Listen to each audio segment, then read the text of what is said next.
Baik, selamat datang. Perkenalkan, saya Ayu Laksmini Oka dari Program Studi Kimia Jurusan Kimia Universitas Pendidikan Ganesha. Pada kesempatan kali ini, saya akan memaparkan mengenai materi biokimia, yaitu asam amino.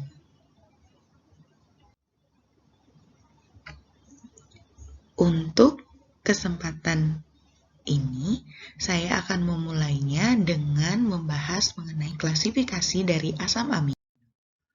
Untuk klasifikasi asam amino, terdiri dari dua klasifikasi, yaitu asam amino esensial dan asam amino non-esensial. Untuk asam amino esensial adalah asam amino yang tidak dapat disintesis oleh tubuh sehingga harus diperoleh dari makanan yang dikonsumsi. Dan untuk asam amino non-esensial adalah asam amino yang dapat disintesis oleh tubuh. Untuk klasifikasi asam amino esensial ini terdiri dari arginin, histidin, isoleusin, leusin, lisin, metionin, penilalanin, treonin, triptopan, dan valin. Sedangkan untuk asam amino non-esensial terdiri dari alanin, asparagin, aspartat, sistein, glutamat, glutamin, glisin, prolin, serin, dan tirosin. Untuk yang selanjutnya, saya akan membahas mengenai biosintesis glutamat dan aspartat. Jadi, glutamat dan aspartat disintesis dari asam alfa-keto dengan reaksi transaminasi yang sederhana. Peran penting glutamat adalah sebagai donor amino intraseluler utama untuk reaksi transaminasi. Sedangkan aspartat adalah sebagai prekursor onitin untuk siklus urea.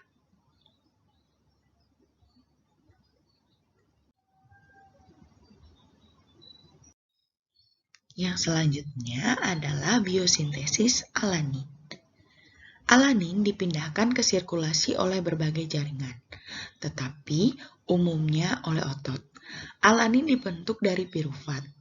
Hati mengakumulasi alanin plasma, kebalikan transminasi yang terjadi di otot secara proporsional, meningkatkan produksi urea. Alanin dipindahkan dari otot ke hati bersamaan dengan transportasi glukosa dari hati. Kemudian kembali lagi ke otot. Nah, proses ini dinamakan siklus glukosa alanin. Fitur kunci dari siklus ini adalah bahwa dalam satu molekul alanin, jaringan perifer mengekspor pirufat dan amonia ke hati, di mana rangka karbon didaur ulang dan mayoritas nitrogen dieliminir. Nah, ada dua jalur utama untuk memproduksi alanin otot, yaitu secara langsung melalui proses degradasi protein, dan yang kedua adalah melalui transminasi pirufat dengan bantuan enzim alanin transminase. Nah, ALT juga dikenal sebagai serum glutamat pirufat transaminase atau SGPT. Nah, untuk reaksinya adalah ketika glutamat direaksikan dengan pirufat akan menghasilkan alfa-ketoglutarate dan alanin. Untuk yang selanjutnya adalah saya membahas mengenai biosintesis sistein. Nah, sulfur untuk sintesis sistein berasal dari metionin.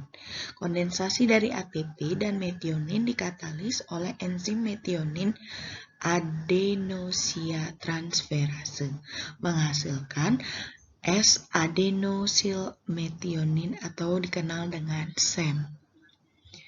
Dalam sintesis sistein, homosistein berkondensasi dengan serin menghasilkan sistationin dengan bantuan enzim sistationase.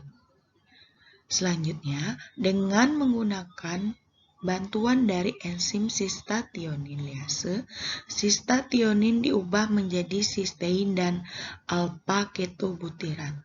Nah, gabungan dari dua reaksi terakhir ini dikenal dengan transsulfurasi. Yang selanjutnya adalah biosintesis dari tirosin. Nah, tirosin diproduksi di dalam sel dengan hidroksifenilalanin. Setengah dari fenilalanin dibutuhkan untuk memproduksi tirosin.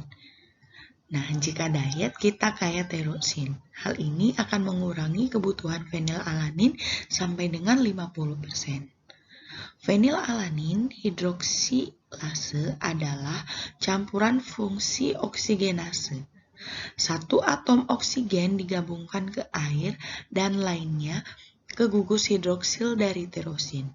Nah, untuk reduktan yang dihasilkan adalah tetrahidrofolat, kofaktor tetrahidrobioprotein, yang dipertahankan dalam status tereduksi oleh NADH di enzim dihidropteridin reduktase atau dikenal dengan DHPR.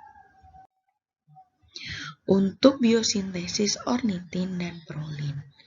Yang pertama, glutamat adalah prekursor dari ornitin dan prolin. Dengan glutamat semialdehid menjadi intermediat titik cabang menjadi satu dari dua produk atau lainnya. Nah, ornitin bukan salah satu dari 20 asam amino yang digunakan untuk sintesis protein. Nah, untuk penggunaan glutamat semialdehid tergantung kepada kondisi seluler. Produksi ornitin dan semialdehid melalui reaksi glutamat dependent transmisi. Nah, ketika konsentrasi arginin meningkat, ornitin didapatkan dari siklus urea ditambahkan dari glutamat semialdehid yang menghambat reaksi aminotransferase. Hasilnya adalah akumulasi semialdehid. Semialdehid diatur secara spontan, kemudian direduksi menjadi dipen reduktase. Untuk biosintesis selanjutnya adalah biosintesis serin dan biosintesis glisin. Untuk biosintesis serin, jalur utama untuk serin dimulai dari intermediat glikolitik 3-fosfogliserat. NADH link dehidrogenase mengubah 3-fosfogliserat menjadi sebuah asam keto yaitu 3-fosfopirufat sesuai untuk transminasi subsekuen. Aktivitas aminotransferase dengan glutamat sebagai donor menghasilkan 3-fosfoferin yang dirubah menjadi serin oleh fosfoferin fosfatase. Nah, untuk biosintesis glisin, jalur utama untuk glisin adalah satu tahap reaksi yang dikatalisis oleh serin hidroksimetiltransferase. Nah, reaksi ini melibatkan transfer gugus hidroksimetil dari serin untuk kofaktor tetrahidrofolat.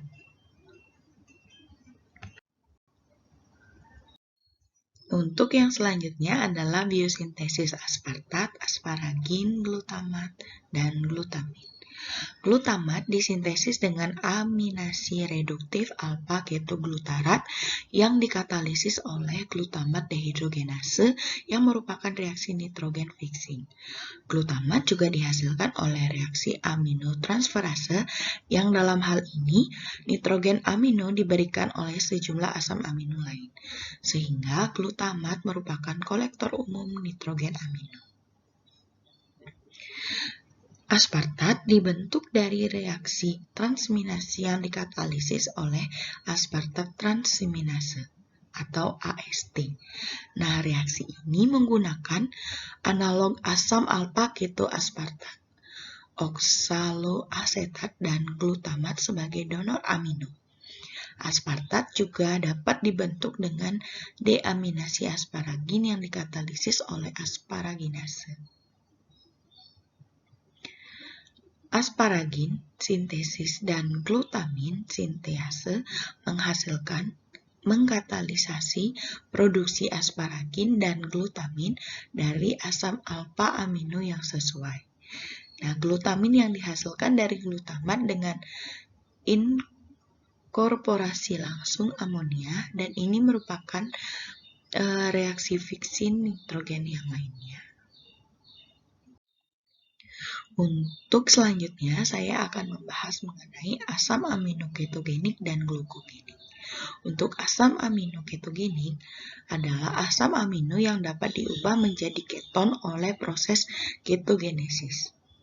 Contohnya, lisin dan lusin adalah satu-satunya asam amino ketogenik karena tidak dapat menghasilkan glukosa sama sekali.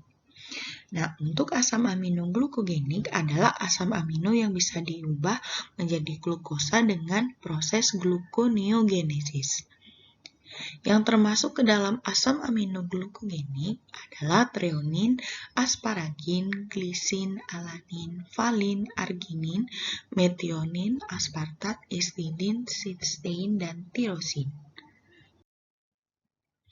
Yang terakhir, saya akan membahas mengenai degradasi asam amino.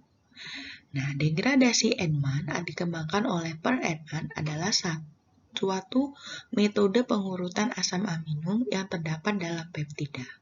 Nah, dalam metode ini, residu terminal amino dari peptida terlabeli dan terbelah dari rantai peptida tanpa mengganggu ikatan peptida antara residu-residu asam amino lainnya.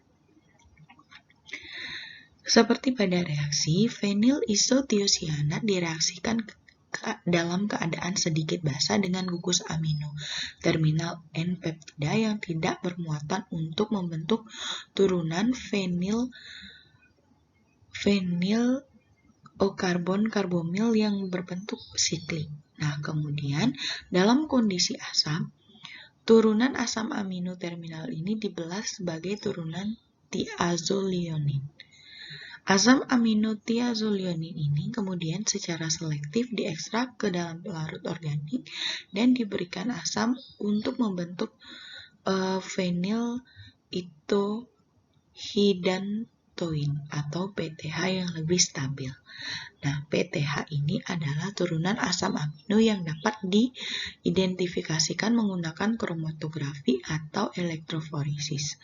Nah, prosedur ini kemudian dapat diulangi lagi untuk mengidentifikasi asam amino berikutnya. Untuk kelemahan utama dari teknik ini adalah bahwa peptida yang diurutkan dengan cara ini tidak dapat memiliki lebih dari 50 hingga 60 residu asam amino. Dan dalam praktiknya di bawah 30 residu. Untuk panjang peptida terbatas karena proses siklitasi tidak selalu berjalan sampai tuntas. Nah, masalah ini dapat diatasi dengan memecah peptida yang besar menjadi peptida-peptida yang lebih kecil sebelum pengurutan. Nah, untuk degradasi, Edman mampu secara akurat mengurutkan hingga 30 asam amino dengan mesin modern yang berefisiensi lebih dari 99 per asam amino. Nah, keuntungan dari degradasi Edman di sini adalah bahwa ia hanya memerlukan sejumlah 10-100 pikomol peptida untuk memulai proses pengurutan.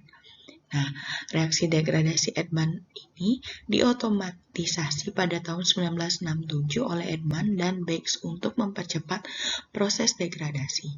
Dan 100 perangkat otomatisasi ini digunakan di seluruh dunia pada tahun 1973. Baik, pada kesempatan ini telah saya bahas semua poin dan pokok bahasannya. Sekian yang dapat saya paparkan. Terima kasih.